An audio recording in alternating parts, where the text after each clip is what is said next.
오늘 말씀은 이사야 51장 1절부터 16절까지입니다. 위를 따르며 여호와를 찾아 구하는 너희는 내게 들을지어다. 너희를 떠낸 반석과 너희를 파낸 우묵한 구덩이를 생각하여 보라. 너희의 조상 아브라함과 너희를 낳은 사라를 생각하여 보라. 아브라함이 혼자 있을 때 내가 그를 부르고 그에게 복을 주어 창성하게 하였느니라.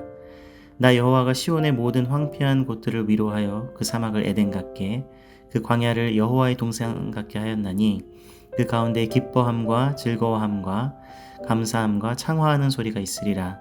내 백성이여 내게 주의하라. 내 나라여 내게 귀를 기울이라. 이는 율법이 내게서부터 나갈 것임이라. 내가 내 공의를 만민의 빛으로 세우리라.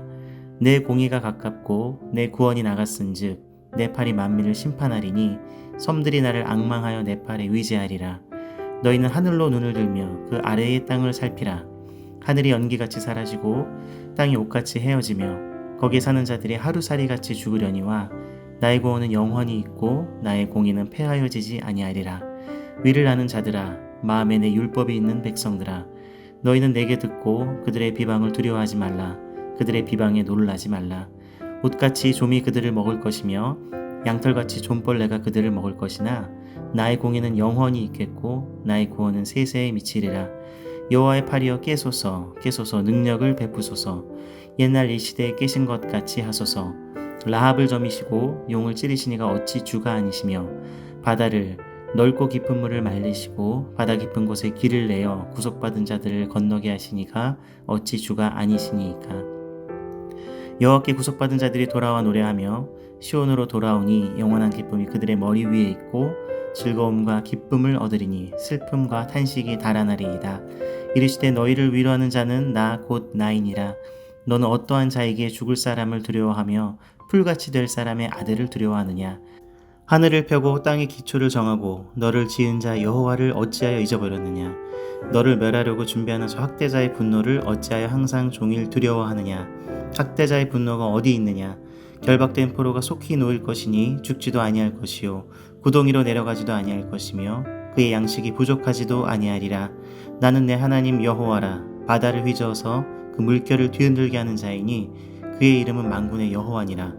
내가 내 말을 내 입에 두고 내 손그늘로 너를 덮었나니 이는 내가 하늘을 펴며 땅의 기초를 정하며 시온에게 이르기를 너는 내 백성이라 말하기 위함이니라. 아멘.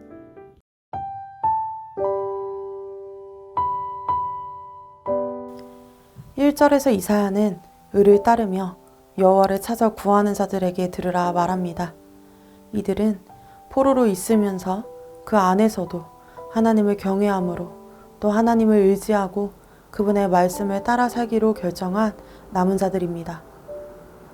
이사야 선지자는 이스라엘 백성의 시작이라고 할 수 있는 아브라함으로부터 이야기를 꺼내고 있습니다.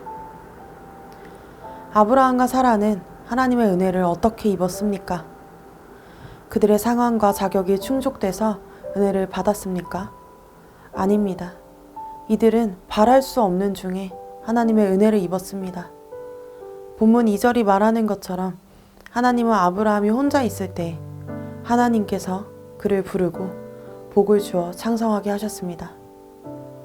그들의 어떤 선한 의지를 하나님이 보시고서는 은혜를 주시고 약속을 주신 것이 아니었습니다.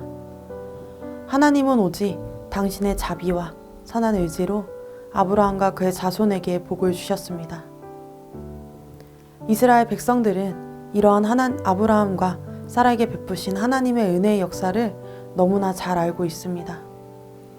그러니 그 은혜의 시작을 다시 생각하며 하나님이 너희에게 행하실 구원의 역사를 소망하라는 것입니다.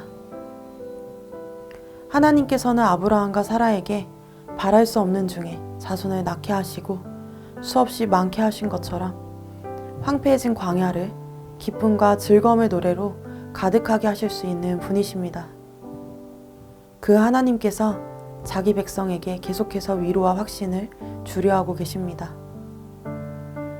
내 백성이여 내게 주의하라. 내 나라여 내게 귀를 기울이라 하시며 메시지를 전하십니다. 하나님의 공의는 바벨론을 심판하셔서 백성을 향한 구원을 보이심으로 드러나게 될 것입니다. 그러나 이러한 역사는 이스라엘 백성들에서 끝나지 않습니다. 더욱 놀라운 것은 이 구원 역사를 통하여 하나님의 백성만이 아니라 온 열방이 의로우시며 능력 있으신 하나님을 보게 될 것이기 때문입니다. 이미 하나님은 자신의 구원의 계획을 성취하고 계시기 때문에 그분의 백성들은 하나님이 하실 일을 이제 보기만 하면 됩니다. 하지만 여기서 우리가 생각해야 할 것이 있습니다. 이 모든 상황이 정리되고 결과를 알고 있는 우리가 보기에는 이런 하나님의 메시지가 너무나 은혜가 되는 말씀으로 다가오지만 이 메시지를 지금 듣고 있는 이스라엘 백성들은 아무것도 일어나지 않은 상황 가운데서 듣고 있다는 것입니다. 여전히 포로의 신분으로서 바벨론이 온 세상의 지배자인 것 같은 세상 한가운데서 고단하게 살아가고 있는 이들에게 하나님의 말씀이 주어진 것입니다. 아무리 믿음을 지키고 있는 이들이라 할지라도 참 희망 고문처럼 느껴질 수 있겠습니다.